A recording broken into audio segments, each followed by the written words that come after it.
Изложбата не е толку смела, има многу посмели работи во актови, но актот е некако најатрактивно нешто за гледање.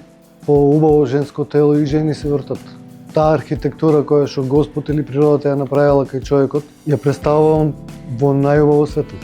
Тоа јас што го правам, и убаво си кажува името на изложбата Игри на светлината. Разликата од порно и од уметничка фотографија е само светлото. Значи, од најобично било кое женско тело може едното и другото да се направи ако го осветлиш на еден или на друг начин. Јас ја бирам уметноста. На моите фотографии дури нема ни еротика, ако се голи. Јас се враќам сега само на уметничкиот дел, на уметничко видување на женско тело.